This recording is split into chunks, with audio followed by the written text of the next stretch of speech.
बहुत बहुत स्वागत है वंदना प्रेगनेंसी फैक्ट चैनल में। बहुत सारी महिलाओं का यही सवाल होता है, यही क्वेश्चन होता है कि वो ऐसा क्या ट्राई करें, ऐसा क्या खाएं जिससे उनके एग की क्वालिटी, अंडे की क्वालिटी अच्छी हो सके, बेहतर हो सके और एग का फंक्शन बढ़ सके।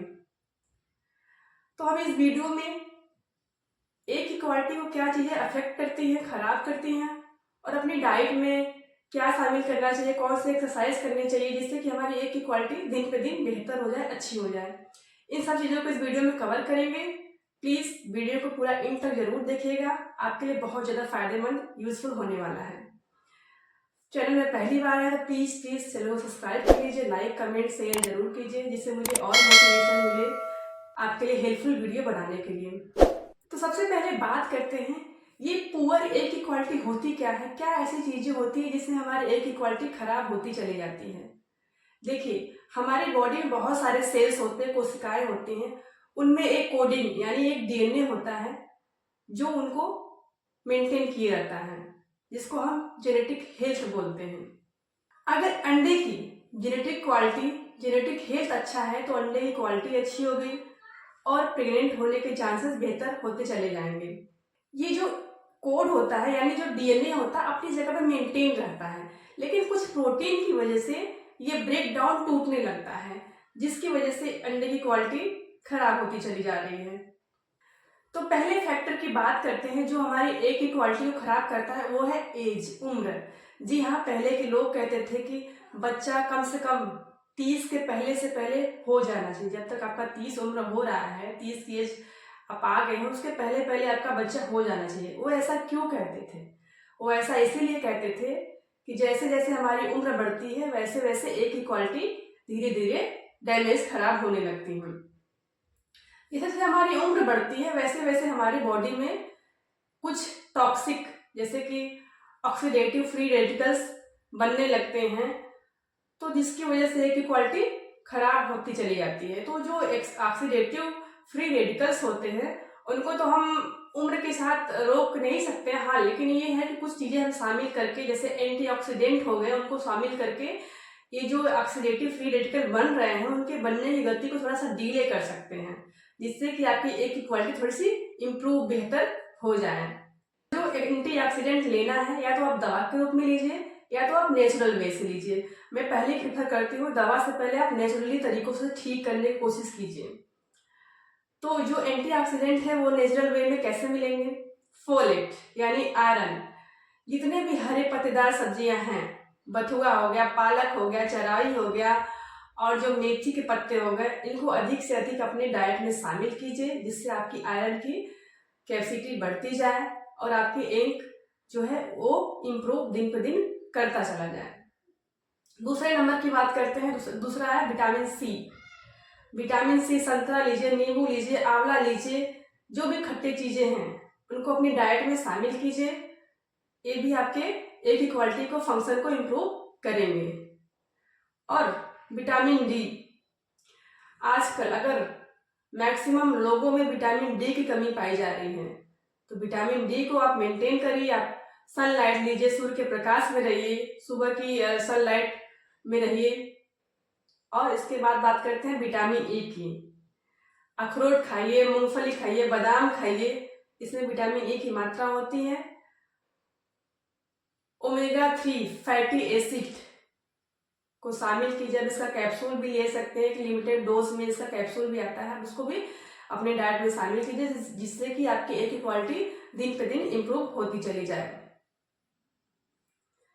अब बात करते हैं दूसरे फैक्टर के जो आपकी एग की क्वालिटी को डैमेज कर रहा है, वो है हार्मोनल फैक्टर। अब ये हार्मोनल फैक्टर क्या होता है? आजकल टीन एज की लड़कियां जो हैं उनमें भी बहुत ज्यादा पीसीओडी, पीसीओएस कॉमन हो गया है। तो ये हमारे हार्मोनल बेस होते हैं, थायराइड हो गया है, ओबेसिटी हो गया, ये सब हार्मोनल फैक्टर से रिलेटेड डिजीज होते हैं। ये आपके ओवुलेशन को भी बहुत ज्यादा डैमेज करते हैं, ओवुलेशन को भी इफेक्टेड करते हैं। पीसीओएस, पीसीओडी, थायराइड, ओबेसिटी, ये आपके ओवुलेशन को भी अफेक्ट करते हैं, इसके साथ साथ ही एग की क्वालिटी को भी पुअर करते चले जाते हैं। इसलिए जितना जल्दी जल्दी हो सके अपने हार्मोन्स को बैलेंस कीजिए, जिससे कि आपकी एग की क्वालिटी बेहतर बनती रहे। तीसरा फैक्टर जो हमारे एग की क्वालिटी को डैमेज कर रहा है, हमारा डाइट। आजकल ऐसा माहौल हो गया, ऐसा एटमॉस्फेयर हो गया है कि हम प्रोसेस फूड, पैकेट फूड, नमकीन, ब्रेड, पास्ता, बिस्किट, इन सब चीज़ों का अधिक से अधिक स्नैक के रूप में सेवन कर रहे हैं। इनको आपको कम करना है, इनसे आप इनको अवॉइड कीजिए। अगर आप चाहते हैं कि आपका एग जो क्वालिटी है इम्प्रूव हो, तो इनको अवॉइड कीजिए।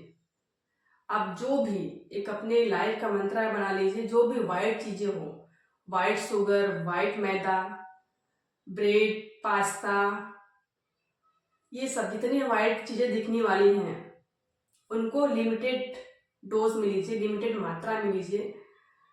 बहुत ज़्यादा इनका कंजप्शन नहीं करना है। और जो रिफाइंड कार्बोहाइड्रेट होते हैं, अगर आप अधिक ले रहे हैं, पैकेट वाली चीज़ें ले रहे हैं, पैकेट वाली चीज़ों में क्या होता है, उसमें नमक और शुगर, चीनी का एक प्रिजर्वेटिव फॉर्म होता है, उसको प्रिजर्व करके रखते हैं। इसको ले रही हैं तो आपके बॉडी में कार्ब की मात्रा बढ़ जा रही है। कार्ब की मात्रा बढ़ने से क्या होता है कि जो हमारा इंसुलिन हार्मोन्स होता है उसका लेवल बढ़ जाता है। उसका लेवल अगर बढ़ गया तो जो और भी हार्मोन्स आपके बॉडी में है उसको अफेक्ट करेगा, उसको डिप्रेस करेगा।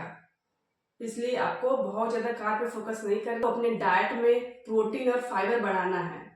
फाइबर के लिए आप बहुत सारे वेजिटेबल्स का यूज कीजिए, फ्रूट का यूज कीजिए। रोटी चावल थोड़ा कम कर दीजिए, लेकिन फ्रूट और वेजिटेबल्स को अपने डाइट में अधिक से अधिक बढ़ाइए।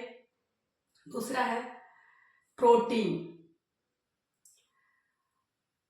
हमारे जो इंडिया फूड होते हैं उसमें प्रोटीन की बहुत कमी पाई जाती है। अगर हम डेली अपने खाने में फोकस करें तो रोटी, सब्जी, दाल, चावल रहता है।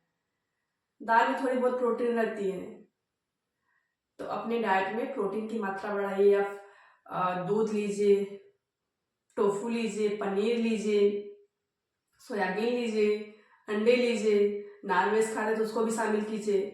आप इन सब चीज़ों को लीजिए जिससे कि आपकी एग की क्वालिटी इम्प्रूव हो सके। चौथा फैक्टर है एक्सरसाइज। मैं हमेशा कहती हूँ अगर डाइट और exercise as a like medicine, it's a medicine. अगर अपनी लाइफ में आप अपने डाइट और एक्सरसाइज को मेंटेन करते हैं, देखिए आपकी पूरी लाइफ बदल जाएगी। पहले इसीलिए दवा से पहले अपने लाइफ में एक्सरसाइज और डाइट को बैलेंस कीजिए। एक्सरसाइज में क्या है, आप एक्सरसाइज में स्ट्रेंथ ट्रेनिंग कर सकते हैं, कार्डियो कर सकते हैं, वेट लिफ्टिंग कर सकते हैं, नहीं तो घर पे अपना आराम से कुछ भी टहलिए, वॉकिंग कीजिए, इन सब चीज़ों को शामिल कीजिए। प्राणायाम हो गया, योगा है हो गया, इनको शामिल कीजिए जिससे कि आपकी एग की क्वालिटी बूस्ट होगी, इम्प्रूव होगी, बेटर फंक्शन उसका होने लगेगा।